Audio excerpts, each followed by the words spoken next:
Train की पटरी पर खड़ी ये अजीबो गरीब चीज ट्रेन, गाड़ी और हवाई जहाज का मिक्सचर है। इसमें व्हील्स ट्रेन के, इंजन जहाज का और बॉडी गाड़ी की तरह डिजाइन की गई थी। इसको वलेरियन इवानोविच नामी इस शख्स ने इन्वेंट किया था, जो सोवियत यूनियन के ऑफिशियल्स के लिए ड्राइविंग का काम करता था।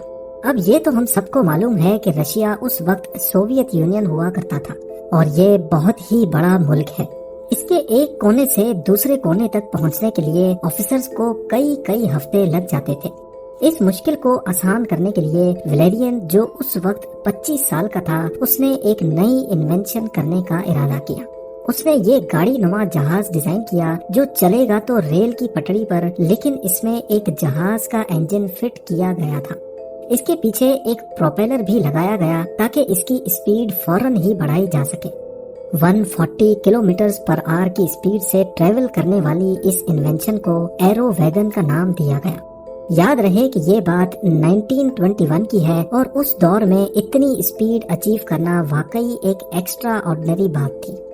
एरो वैगन वक्त की इतनी जरूरत थी कि इसके डिजाइन के दौरान ही ये पूरे सोवियत यूनियन में वायरल हो गई और सब लोग बड़ी शिद्दत से इसका इंतजार करने लगे। 24 जुलाई 1921 को इसका पहला टेस्ट रन हुआ। मॉस्को से करीब 200 किलोमीटर दूर एक शहर तक एरो वैगन में सफर किया गया, जिसमें वलेरियन, जो कि इसका इन्वेंटर था, और साथ में चंद ऑफिशियल्स भी सवार थे। जाते वक्त तो इनका सफर बहुत खुशगवार गुजरा, लेकिन वापसी पर एरो वैगन पटरी से उतर गई और भयानक एक्सीडेंट का शिकार हो गई।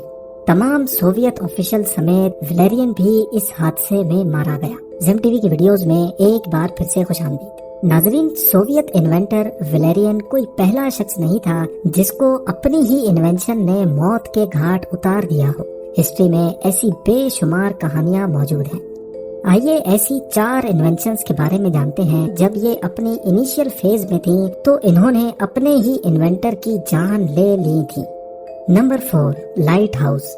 इंग्लैंड के शहर प्लेमथ के साहिल के करीब समंदर में एक ऐसा एरिया है जहां 12 मील तक पत्थर निकले हुए हैं।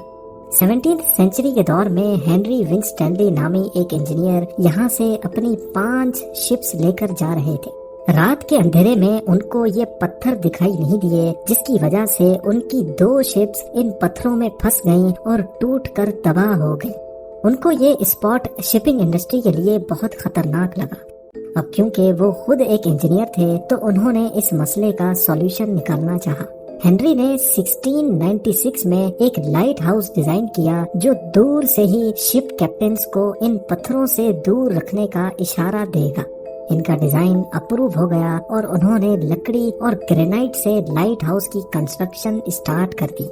ये 115 फीट लंबा लाइट हाउस था, जिसकी टॉप पर 60 कैंडल्स लगाकर एक रोशन कमरा बनाया गया।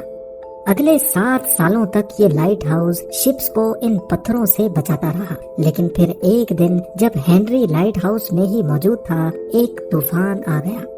ये ब्रिटिश हिस्ट्री का सबसे बड़ा तूफान था। तेज हवाएं और समुद्री लहरें लाइट हाउस को बहा कर ले गईं।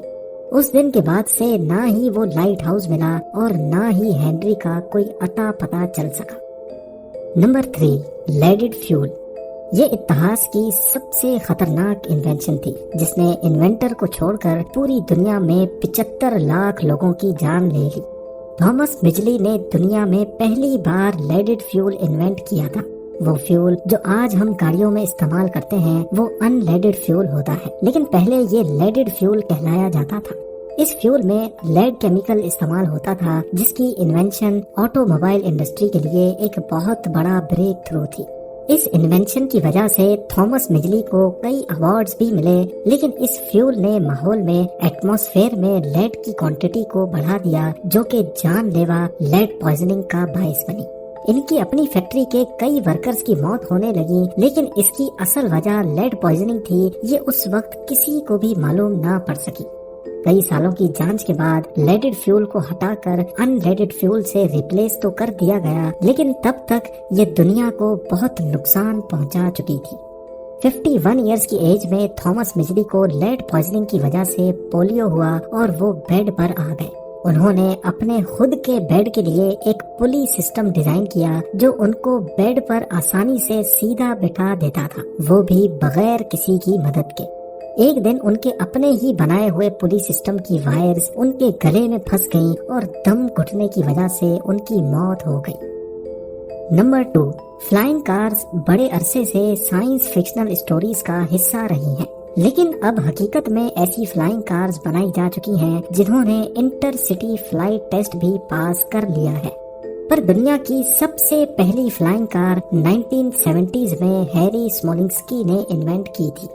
ان کو اڑنے والی گاڑی کا اتنا زیادہ جنون تھا کہ انہوں نے خود کی گاڑی بنانے کا فیصلہ کیا۔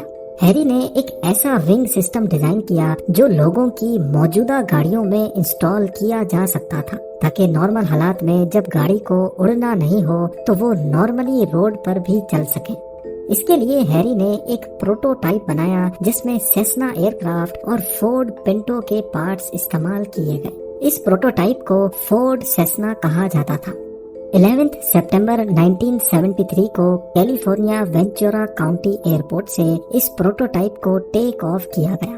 ہیری اور کو پائلٹ اس کو پہلی بار ٹیک آف کرنے میں کامیاب ہو چکے تھے، لیکن کچھ ہی دیر کے بعد ایئرپورٹ مینیجر نے آسمان میں کالا دھواں دیکھا۔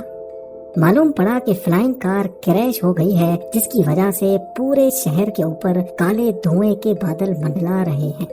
انویسٹیگیشن سے معلوم پڑا کہ فورڈ سیسنا کو بناتے وقت کچھ پارٹس کی ویلڈنگ کمزور تھی، جس کی وجہ سے یہ ہولناک حادثہ ہوا۔ اور اب نمبر 1، میکس والیئر ایک آسٹرین پائلٹ تھے جو انوینشن کی ریس میں 2 قدم آگے نکل گئے۔ وہ ایک اسپیس کرافٹ بنانا چاہتے تھے جو انسان کو اسپیس میں لے کر جا سکے۔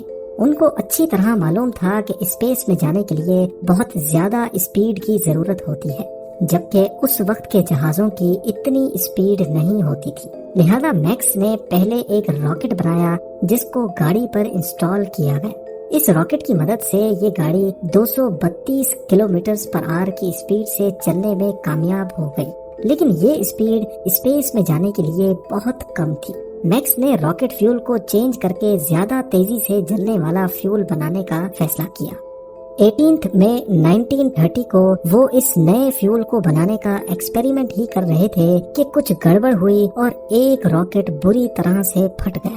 اسپیس کرافٹ کی انوینشن میں یہ پہلا حادثہ اور پہلی موت تھی۔ میکس والیئر اگر آج زندہ ہوتے تو شاید دیکھ پاتے کہ جس چیز کو وہ انوینٹ کرنا چاہ رہے تھے وہ اب کتنی ایڈوانسڈ ہو چکی ہے۔ امید ہے یہ ویڈیو بھی آپ لوگ بھرپور لائک اور شیئر کریں گے۔ آپ لوگوں کے پیار بھرے کامنٹس کا بے حد شکریہ۔ ملتے ہیں اگلی شاندار ویڈیو میں۔